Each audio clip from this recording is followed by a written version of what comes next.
পরীক্ষায় যে ব্যাপক জালিয়াতি হয়েছে সেই নিয়ে অভিযোগ জানাতেই আমরা আজ ভেতরে গিয়েছিলাম। প্রথম কথা যেটা হলো সেটা হলো কমিশন এক বাক্যে মেনে নিচ্ছে যে দুর্নীতি হয়েছে, জালিয়াতি হয়েছে, এই বিষয়ে আমরা সবাই একমত, কমিশনে একমত। দ্বিতীয়ত, আমাদের তরফ থেকে রি এক্সামের যে দাবিটা ছিল সেইটা সম্পর্কে যখন আমরা স্যারকে বললাম, উনি বললেন যে কিছু জেলা থেকে রিপোর্ট এসছে এবং বাকি জেলার জেলা শাসক এবং পুলিশ সুপারদের কাছ থেকে রিপোর্ট আসছে, সেগুলো আস্তে আস্তে আরও 3-4 দিন সময় লাগবে।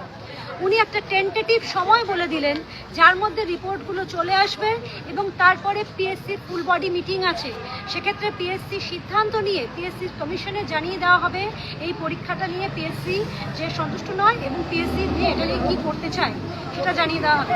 দ্বিতীয়ত, কিছু কিছু জেলার বিরুদ্ধে ব্যাপক রকম জালিয়াতির অভিযোগ উঠেছে, সেই জেলাগুলোর এই যখন আমরা স্যারকে জানালাম যে স্যার এই অভিযোগগুলো আসছে, পিএসসি ভবিষ্যতের পরীক্ষাগুলোকে সুষ্ঠুভাবে নেওয়ার জন্য পরীক্ষাগুলোকে কলকাতা কেন্দ্রিক করে তোলার কথা ভাবছে, কারণ এক্ষেত্রে পিএসসির পক্ষে পরীক্ষাগুলোকে নিয়ন্ত্রণ করা অনেক বেশি সহজ হবে।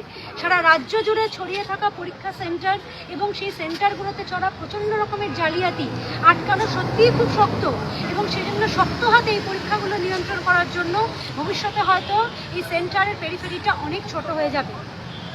আর অন্যান্য যে বিষয়গুলো জানানো হয়েছে যে বেশ কিছু গতকাল ডেপুটেশন জমা পড়েছে, আজকেও জমা পড়েছে এবং ব্যক্তিগতভাবে অভিযোগও পিএসসির কাছে অনেক জায়গা থেকে জমা পড়েছে, এবং কেউ যদি আরও তথ্য প্রমাণ এবং অভিযোগ জমা দিতে চান পিএসসিতে, ওনারা এটাকে ওয়েলকাম করছেন এবং এসপি এবং ডিএমদের রিপোর্ট এবং বাদবাকিদের করা অভিযোগের ভিত্তিতে পিএসসি এই পরীক্ষা নিয়ে অবশ্যই সিদ্ধান্ত নেবে।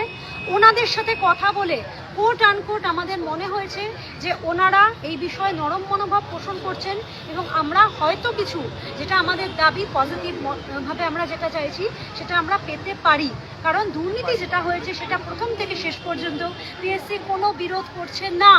দুর্নীতি হয়নি এই কথা পিএসসি এক বাক্যে একবারও বলেনি, এক বাক্যেই মেনে নিচ্ছে যে দুর্নীতি হয়েছে।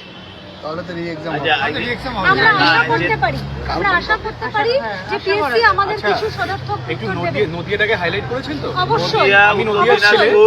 নদিয়া, উত্তর দিনাজপুর, মালদা, মুর্শিদাবাদ, বীরভূম, এই কতগুলো জায়গায় ডিটেলস শঙ্করের কোচির যে ডিটেলসে যেটা আমরা বলেছি, এবং একটা জিনিস যেটা বলেছি, এটা আর একটা জিনিস যেটা বোঝার বিষয় আছে, যেটা হচ্ছে সিঙ্গেল টেস্ট, এরপরে ইন্টারভিউ ছিল, এরপরে পিএসসি আর কোনো পরীক্ষায় সিঙ্গেল টেস্ট পরে ইন্টারভিউ এইটাতে যাবে না। এটাও যদি হয় তাহলে কিন্তু এত প্রশ্ন পাশের এই গল্পটাও কমে আসবে। এইটা হচ্ছে আমাদের বলার বিষয় ছিল। দ্বিতীয় লাস্ট যেটা বলবো, রি এক্সাম নিয়ে যা কথা আলোচনা হয়েছে, যেটা দেখুন যে ওদের প্রথমে ওরা বলতে চাইছিল যে কিছু সেন্টার বাদ দেবে। এরকম তো হতে পারে ওই সেন্টারে সবাই চুরি করেছে এরকম না, ওই সেন্টারে কিছু ভালো ছেলে মেয়েও জেনুইন পরীক্ষা দিয়েছে, তাহলে তার দ্বারাও ডিপ্রাইভড হবে। আবার কোনো জেলা ধরে বাদ দিলেও সেই জেলায় সবটা হয়েছে এরকম না। কিন্তু যে জেনুইন নয়, জালি ছেলে মেয়ে, তাদের ওএমআর স্ক্যান করে কোন পদ্ধতিতে বাদ দেবে এটা পিএসসি সদুত্তর দিতে পারেনি। ওরা সেই কারণেই আমরা যতবার রি এক্সামের দাবি করেছি সেটা গুরুত্ব দিয়েই বলেছে যে ঠিক আছে, আপনারা বলছেন, তোমরা বলছো, ভালো করে বলবো। ও জয়িতা এবং ও সিরিয়াসলি ডিবেট করেছে, অনেকক্ষণ ধরে আলোচনা হয়েছে। আশা করি এই বৃষ্টির মধ্যে ভিজে যে লড়াই আমরা লড়ছি, শুধু এখানে নয়, তারা সদুত্তর পাবো। আরও দুটো কথা আমি সবাইকে বলবো, যার কাছে যা ডকুমেন্ট বা কোনো সেন্টারে কোনো অভিযোগ থাকলে সেটা WBPSC chairman@gmail.com, এটা পিএসসি চেয়ারম্যানের মেল আইডি। এই মেল আইডিতে কন্টিনিউয়াস মেল করে যাবে, এটা তাহলে ভালো হবে। বা আমাদেরকেও কেউ মেল করতে পারে, আমরাও সেই মেলটা ফরওয়ার্ড করব। এইটুকু আমি বলছি যে লড়াইটা লড়তে হবে। এই লড়াইটা একদিনের নয়, একদিন লড়ে সবটা হয়ে যাবে এরকম নয়। ওনারা বলেছেন 27-28 তারিখ নাগাদ হচ্ছে একটা টেন্টেটিভ ডেট, যার মধ্যে ওনারা পিএসসি মিটিংটা করে নোটিফিকেশান করবে। সেটা যদি আমরা ধরে নিই ছুটি আছে গুড ফ্রাইডে, সেটা এপ্রিল মাসের প্রথম দিকে যদি এটা জানায়, যদি আমরা স্যাটিসফাইড না হই, পিএসসি দুর্নীতি মুক্ত মঞ্চ এটুকু কমিট করছে ছেলে মেয়েদের কাছে, চাকরি প্রার্থীদের কাছে, রাজ্যের বেকার যুব সমাজের কাছে, যে এপ্রিল মাসে আবার আমরা রাস্তায় নামবো এবং প্রয়োজনে আদালতের কথা বারবার আমরা বলেছি যে যারা ডিপ্রাইভড হবে তারা কিন্তু আদালতে যাবে, বলে আমরা সেই ডকুমেন্টও রেডি করছি, যারা মামলা করবে সেই ডকুমেন্টও রেডি করছি, বলে সেটা আমরা করব, এইটুকু সবার কাছে বলা। আমরা আশাবাদী রি-এক্সাম হচ্ছে। আরেকটা যেটা কথা আছে, পরবর্তী পরীক্ষাগুলোতে যাতে জালিয়াতি আটকানো যায় তার জন্য কার্বন কপির কথা যেটা ক্যাপ্টেনরা বলেছিল সেটা পিএসসি মেনে নিয়েছে। যেটা হচ্ছে এখনো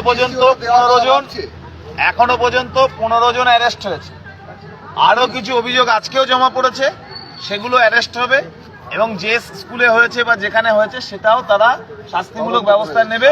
আর যে ক্যান্ডিডেটরা অলরেডি নোটিফাইড তারা আর কোনোদিন পিএসসি পরীক্ষা দিতে পারবে না। করা হবে। আচ্ছা, যদি কোনো কোচিং সেন্টারের নাম বলে দেওয়া হয়, মেনশন করা হয় যে এখান থেকে হয়েছে, অবশ্যই সেটা কি করে বলবো এদের? কোনো জায়গায় আপনি, আমার কথা হচ্ছে যদি সেরকম ডকুমেন্ট থাকে এ করুন, পিএসসি কে মেল করুন। আমি আবার বলছি, কোনো স্পেসিফিক আপনি ডকুমেন্ট ছাড়া কারোর নামে বললে কোনো হবে না। এখানে বলেছিল কোশ্চেন বাইরে বেরোবে না, পরীক্ষা ফার্স্ট শিফটের পর একটা টার্গেট 100 বহরমপুর না কোনো একটা চ্যানেল দেখলাম, হ্যাঁ টার্গেট 100 বহরমপুর নাকি একটা চ্যানেল, ওরা আবার পিডিএফ এ নিজেদের স্ট্যাম্প মেরেছে, ওয়াটারমার্ক দিয়েছে, ওটা ভাইরাল হয়েছে। ওটা কিন্তু পরীক্ষার পর তাহলে কোশ্চেনটা বেরোচ্ছে কি করে? সেইগুলো ডকুমেন্টগুলো সবটা হচ্ছে পিএসসি কে মেল করুন। আর সিঙ্গেল শিফটের এক্সাম এবং হচ্ছে কলকাতা ওরিয়েন্টেশন এক্সাম, এটা হচ্ছে কথা হয়েছে। পিএসসি এইভাবেই এগোচ্ছে এর পরবর্তীকালে ঠিক আছে। পরীক্ষাগুলোর জন্য যদি এটা না আশা করা যায়।